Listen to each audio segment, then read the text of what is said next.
How can I go from novice to amateur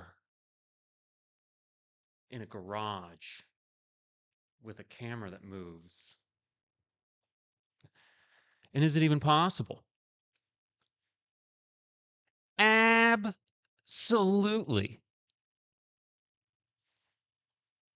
Throughout this video, I will explain the significance of the lab construct behind me.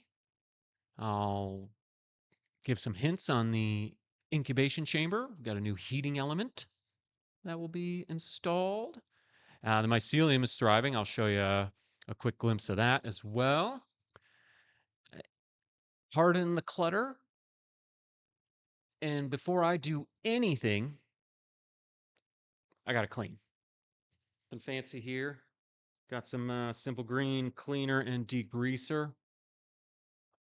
Sanitation is going to be vital in here, and it almost seems antithesis to what a garage is. But clean, clean, clean. I'm going to give you a quick layout. The lab will be a 6x6 structure, potentially encapsulated with some sort of poly vapor barrier.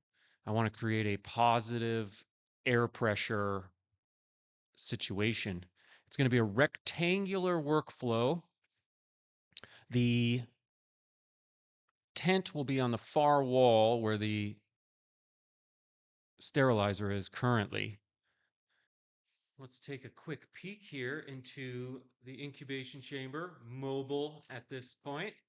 We got a highly colonized bag of rye grain berries. This is lion's mane. That is cooking.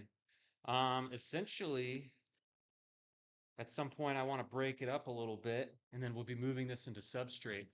The incubation chamber itself, pardon the haphazardness, I'm going to put little half pint jars on the bottom. And what that'll do is that will protect the heating element. That will go in there. I'll have a tote within a tote. I'll tie them together. I'll fill it with water, heat the water, thus the temperature in the upper tote will be what I want it to be. And the mycelium will grow faster than it even did before. So could mold and bacteria. So that's another clean, clean, clean scenario. Big wins today. Huge. Lots going on, moving things around, cleaning, scrubbing floors. It's like, but the vision is real, and I am closer to accomplishing this than I've ever been. So stay tuned.